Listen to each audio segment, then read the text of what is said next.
Super Rugby round 9, done and dusted. Canes march on. 8, they got 8 from 8. Are you kidding me? 8 from 8? Whew. Reds thump the Highlanders. Blues thump the Brumbies. And Force take care of the Crusaders. That's one I did not see happening.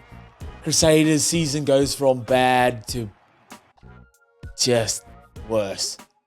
I did say in the preview to the season that they were going to struggle. I did not think this much. I didn't think this much. Scary stuff there, but good to Force. Well done. But how good. We move on. Canes, let's go. Let's go. Like, I thought Canes were always going to be good this season. Not this good. 8 from 8 to beat Fiji and DRUA in Suva, in Fiji. How good, man. We're going to get... No, well, let's first, before we get ahead of ourselves, let's make sure you hit that like, subscribe, all right? Hit that subscribe so you stay tuned. You don't miss any of the videos. You don't want to miss this. You don't want to miss this. So hit that subscribe. I would really appreciate that. Leave a comment if you do want to get involved, or if I've missed something or I've said something that you don't agree on. Hit that like, hit that comment, hit that subscribe, and get involved, man. Let's get involved. Let's go. So let's have a look at the log. Firstly, if I can find it here quick. Hurricanes sitting pretty on top, man. Not a game in hand, but they're 5 points ahead. So they could slip a game and still be on top. That's wild. They deserve it. They fully deserve it. 8 from 8. And you look at the other end of the table, Crusaders down the bottom, 1 from 8. That is head-scratching stuff. What? We all thought, it's kind of, the writing was on the wall with Razor and Moanga leaving, but I didn't think it was going to be this bad. Oh, man. But biggest improvers for me is Melbourne Rebels, sitting in 4th. How good. 5 out of 8, 24 points. 1 point above Chiefs, who are in 5th. Awesome to see. So two New Zealand teams on top, and then two Aussie teams in 3rd and 4th. So good to see. Moving on, man. Let's get into it. Let's get into the games. Again, let me know what you thought of any of the games. Leave in the comments. Let's get into it, baby. Fiji and DRUA versus the Hurricanes, 15-38. A packed out Suva. Like, you could barely hear the referee make calls. It's just a constant buzz. It's almost like, when a swarm of bees go across somewhere, like you fly past you, and just like, that's what Suva sounded like, man. Just buzzing, absolutely buzzing. How good. Packed out. They sold out the tickets. I think it was like 15,000 people. That's what you want, man. That's what you want to see. How good. Love that. And then Canes just show once again how good they really are. There was a few subs made, a few squad rotations, but Canes just say, you know what, we've got the depth. We can throw the younger players in there, or players that haven't had much game time, and they're going to produce. They're going to go in there and do a job. And they did that. A massive win against the DRUA in Fiji, which is no easy feat. Fijian and DRUA in Fiji are different, like they've been saying, a different beast. And they are. And Hurricanes kind of tamed that beast. So we'll stay on Fiji. Fiji hit their first opportunity they get. Marcy gets that half break, and then the youngster, Rumbintu, on debut, filling in for Armstrong Ravola. Big shoes to fill, both youngsters. So I heard Rumbintu is still eligible to play under 20s for Fiji. So he's still 18, 19 years old, and he goes over on debut. Lovely to see. I think one thing that the Fijian DRUA in this game struggled with a bit, we all know that they're offloading, throwing that 50-50 pass. It normally comes off, and they're good at that. That's their game style. They thrive off broken play. I think in this game, one too many times they tried that offload where it wasn't working, and they were still trying to throw that offload. It's a double-edged sword, because that's what makes Fiji good, the DRUA team good. because when those offloads come off, when they pull them off, they score beautiful tries, man, or make lovely line breaks. But when it's not your day, sometimes it can get really, really scrappy. I did think Rumbitu struggled a little bit with directing the team around the park, which you would. Any player at 18, 19 years old thrown into the cauldron, which is Super Rugby, at home against the top team, Hurricanes. It's a tough one. But there's no better way to see if someone can swim is if you throw them in the deep end. Swim. You swim or you don't. I thought Kimu Valentini did step up a little bit there. He was playing 12, which he's known to be a 10 as well. And he did well, like helping out with direction. I thought Yosefo Masi was really always good, always very strong with ball in hand. I think he's really burst onto the scene, man. Straightens the line beautifully. Just a little step, straightens the line, and he's really good. There's always excitement around him. When he gets the ball, he's either making a break, he's making a half break, he's giving an offload, or something happens when he gets the ball, and you want those guys on your team. So he had 11 carries, 99 run meters, and 7 defenders beaten, 1 try assist as well. That's good stats, man. Against the Hurricanes, the top of the table, that's beautiful stats. I thought Ika Navere had a proper captain's knock as well from hooker, really strong on both sides of the ball. So ball carries, line outs, and then being a pest at ruck time, getting over the ball, making his tackles as well. 15 carries and 4 tackles. Big captain's knock there from the hooker. Jumping over to the Canes, man, these guys they're just too good. Like I say, it doesn't matter who's been put in, who's been subbed in, what players are playing. These guys just get into their work, man. So good. Everyone is so effective at their job as well. I put up a post. It doesn't matter what job that is. So it's ball, whether you're ball carrying or hitting a ruck or running a dummy line or catching, passing or kicking or cleaning out, making a tackle. Those simple things Hurricanes do beautifully. They just nail those simple things. And that's been known for the All Black style of rugby for the longest time, is nail your basics and the rest kind of takes care of itself. And Hurricanes are really showing that, where you nail your little jobs, the simple jobs or the easy jobs, and the rest will take care of itself, man. And they doing that. Because at the end of the day, rugby is a simple sport. Nail your job, score more points, you win, baby. Hurricanes do that so well. What they do really well as well is from first phase, obviously getting over that vantage line, but then setting up for the next phases.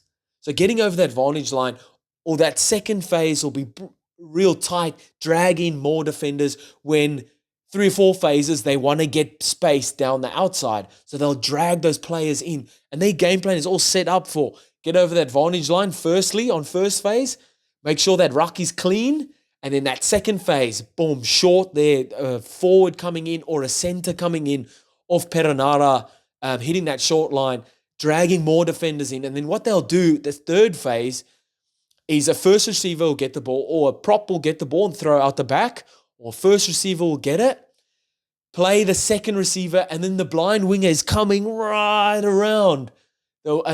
Someone else will run a short, they'll play out the back, and that's drawn everyone in, and they'll just create so much space for their wingers.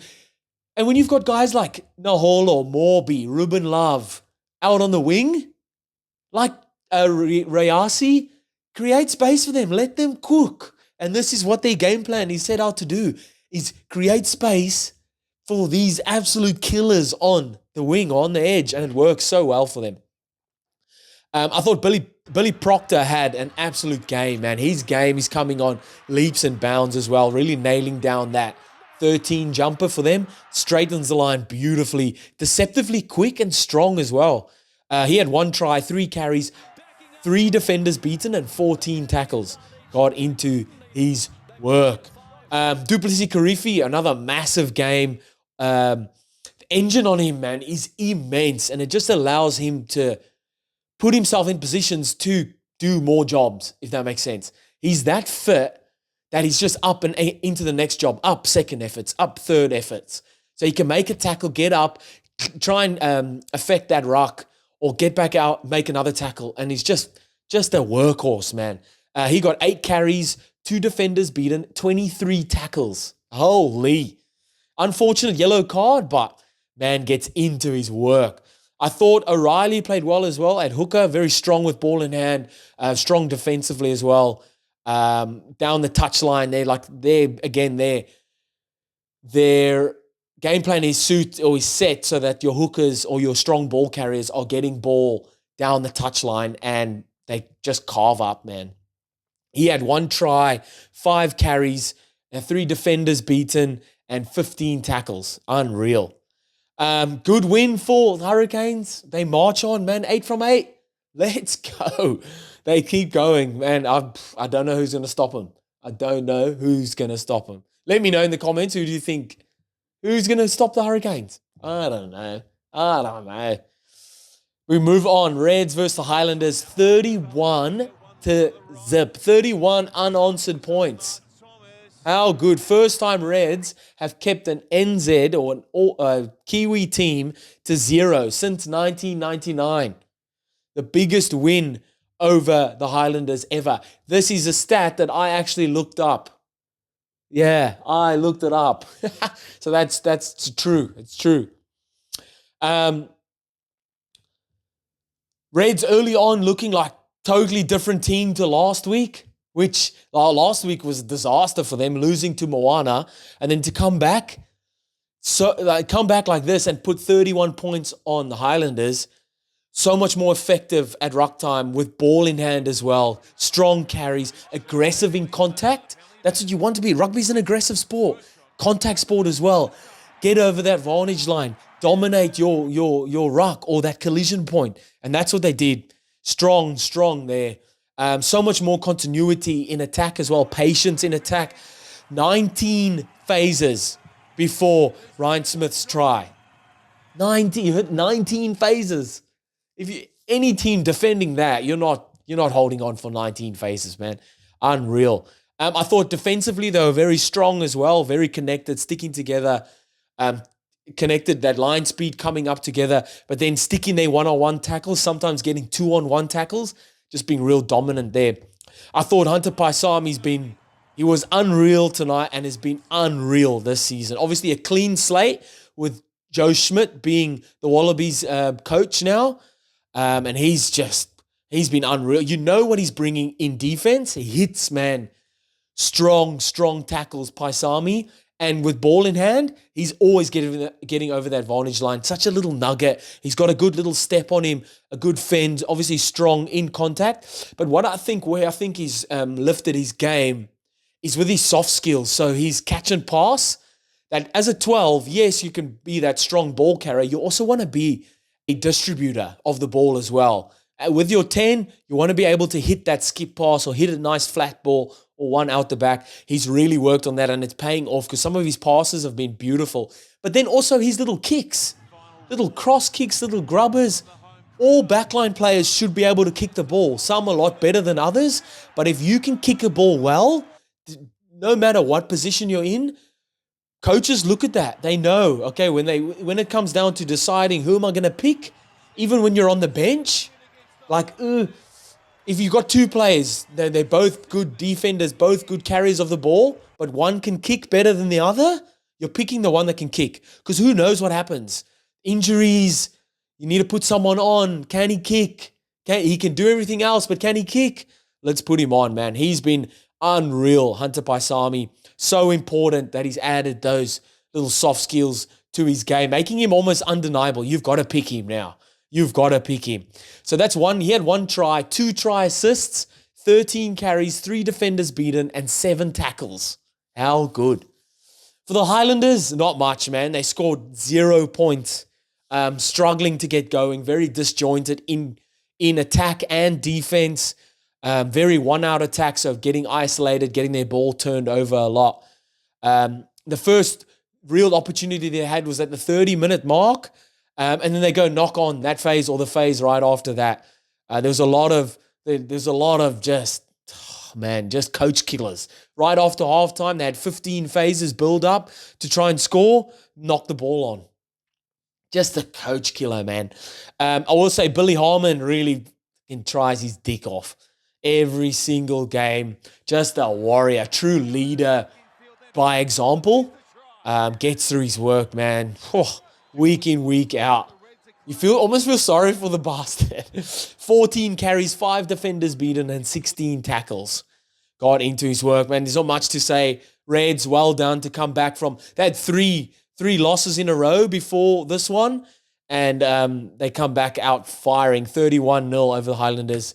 Well done to them. Highlanders back to the drawing board, man. I don't know what to say. Moving on, Blues versus the Brumbies, 46-7. Jeez, I did not see this coming at all. This was my match of the round because both pretty high on the log. One's 2 and one is 3. Jeez, not the result I was expecting at all. Early yellow for the Blues, but that didn't change anything. They were the first to score. Like, holy, normally when you get a yellow, the other team bloody picks on you and gets a few points, but Oscar Sotutu crashes over the forwards, really knuckling down on just dominating the pick and drives or their collision points, whether it's taking the ball into contact or ruck time, effective cleans. They're doing that really well. And that forward pack is really just cooking at the moment. Their defense, I thought, was really good as well. 1v1 tackles, 2v1 tackles, dominant tackles, one making a low hit, someone coming up a bit higher, covering that ball and driving the players backwards. And you can really apply pressure onto a team defensively like that. Just really almost outplaying Brumbies in all facets of the game. Defensively, attacking-wise, kicking, set plays, just in their faces the whole time. Big name players for Blues really standing up and showing why they're either All Blacks, knocking on the door for All Blacks, or going to be back in the All Blacks setup because they're just so good. So guys like Tuipulotu, Sotutu, Papali'i, Caleb Clark played really well as well. Sotutu, for me, I don't know. I don't even know what to do with my hands with it. He's like both hands up to get back in that All Black setup. Has to be back in that All Black setup. Has to be.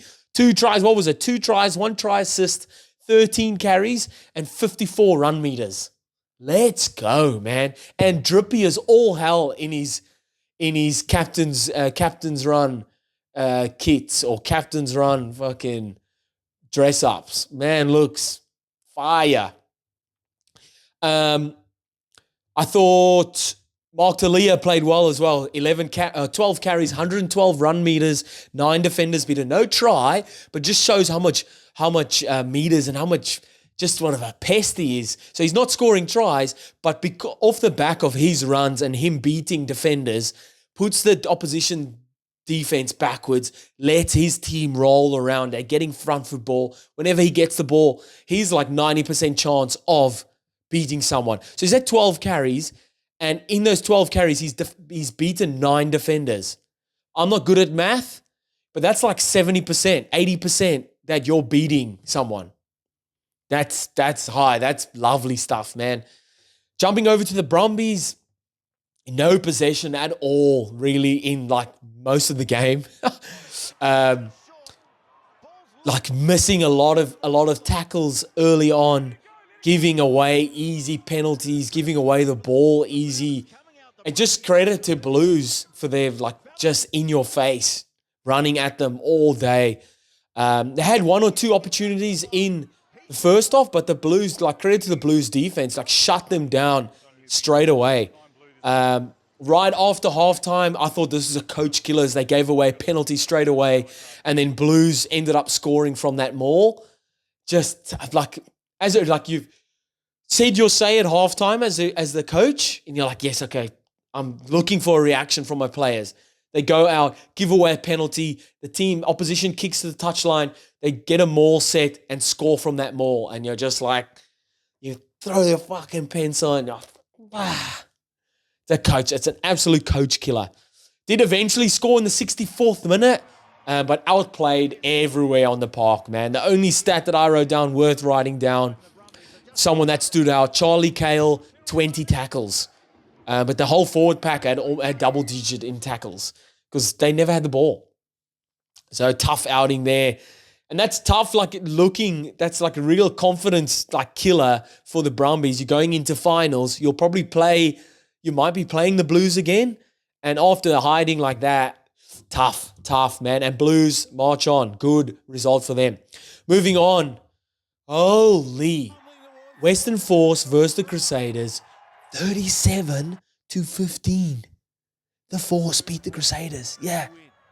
I don't know if they've ever beaten the Crusaders.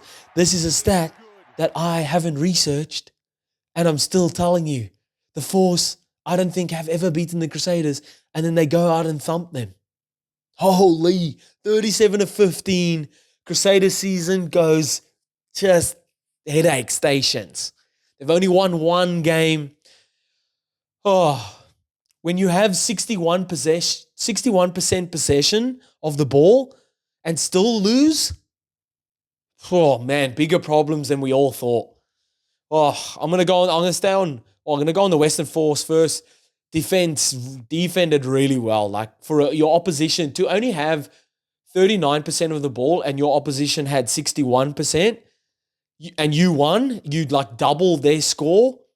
Your defense must have been good. I thought their defense was really connected, coming up together, making strong tackles. Harris, Tizano, and Princep, man, out of their skins. How many tackles they had? 8 tackles to Harris, Tizano 25 tackles, and Princep 22 tackles. That's over 50 tackles by your back row. That's what you want, man. That's what you want. That's why they won this game. I'm telling you now, defense is why Force won this game. Unreal from their back row, man. Harris, Tizano, Princep, take a bow. I know Princep got man of the match, and it was probably because of his defensive efforts. How good. And then their first opportunity they get with ball in hand, they score. Rugby is easy. Rugby is simple. You get opportunities, a handful of opportunities, you take them. You put points on the board. I thought what was really smart of Western Force was every time they had an opportunity, they went for posts as well. And Donaldson was knocking them over. I think he only missed one. Knocking them over. And that scoreboard pressure is tough, man. Every time you look up, you're like, we're another 3 points behind. Another 3 points. So they were doing really well. They're just keeping that scoreboard ticking over. Donaldson, real standout for me. I think every game he's been getting better. He controlled the game really, really well. Not overplaying his hand. Know when to hit the forwards. Know when to tell the forwards to take a hit up. Know when to get that ball out the back. Know when to kick. Know when not to kick. Know what type of kick to put in. And then when you've got guys like Nick White inside of him and now Kurtley Beale outside of him, Nick White has got 66 Wallabies caps. Kurtley Beale, 95 Wallabies caps. And you're in the middle of that, he must be absolutely loving it. All you have to do, listen to these blokes and add your little bit of flavor on top of it as well. Kurtley Beale will just be shouting exactly what he wants from Donaldson. He can at the back, Kurtley Beale's at the back there, scanning, knowing exactly what to do, when to do it, when to call it. Out the back, or Donaldson play the forwards, or corners open, hit the kick. He'd be loving that, man. And his game will just be going every week to a new level. This move for Donaldson to the Force, now that KB is there, firstly because Nick White was there, unreal. Now Kurtley Beale been thrown into the mix. How good. Well done. Hats off and well done to whoever, to the Force's recruitment team, man, to get Kurtley Beale in there. Well done. The knowledge him, Kurtley Beale, and Nick White are now passing on to someone like Donaldson and to the rest of that back line. Unreal. That's something that you can't put a price tag on. You can't buy the experience like that, man. How good. Donaldson, fantastic. 7 carries, 65 run meters, 1 defender beaten, 17 points. Unreal. Jumping over the Crusaders, I mean, they go bang in the first 2 minutes, score a try, beautiful. Crusaders of old, out the back, players in motion, running from depth, support plays, bust the line breaks, score the tries, man. Like this, I was like, okay, we're on a roll here. And then just, I don't know. I don't know. Is it lack of direction? Is it players not committing to the game plan they have or not being able to execute it? And there's a couple times where they got beaten at ruck time, which Crusaders of old wouldn't. They're always very effective in their rucks. Just such simple, unavoidable errors, unforced errors, like handling errors as well. Coming in from the side at ruck time, losing your feet at ruck time. Like, they're, again, coach killers, man. Basic, simple things that they would be practicing every day on the training field and then just not, it's not translating to the rugby field, to the game time. I thought George Bell's try just shows the simplicity of rugby sometimes. We try and overcomplicate things. Off the line out, Almua gets over the advantage line. That's what you brought Almua in to do. Big ball carrier, give him the ball, right off the line out, down the vacuum, he's getting over the advantage line. Fast, effective ball, fast ruck speed, balls there for Hotham, I think it was at the time, on the field, or Drummond to play it. Comes down, back down the blind side. Defense hasn't set yet for Force because they got over advantage line and was a quick ruck. Play the hands. George Bell down the touchline, gets a one-on-one with, it almost doesn't matter. He's just a strong ball carrier and goes over to score. Just simple things. Get over that, win your set piece, get over that advantage line in first phase, create space out wide, man, score the try. That's it. Oh, man. Severis, I thought, was outstanding again. He's got the all-time record now for Crusaders, 53 tries. How good. Regardless of scoreboard or who he's up against, he's just unreal, man. And so that close to the line as well, you're not stopping him. He's either going to step you, he's going to goose you, or he's going to run over the top of you. He was fantastic. 1 try, 8 carries, 53 run meters, and 2 defenders beaten. Several Reese. I thought Almua was good. He's building on. He's getting a bit of confidence, getting the ball more, building really. Week on week, 1 try, 11 carries, 58 run meters, 7 defenders beaten. Credit to the Western Force, man. Intensity on both sides of the ball. Outdone the Crusaders, really. Outdone them. Unheard of. Great win for the Force, and tough, back to the drawing board for Crusaders. Tough, man. And that's it. Next week, we're back to the full complement of matches. Can't wait. Let me know what you thought about round 9. Let me know in the comments. Hit that like, subscribe, and I'll see you next time. Bye.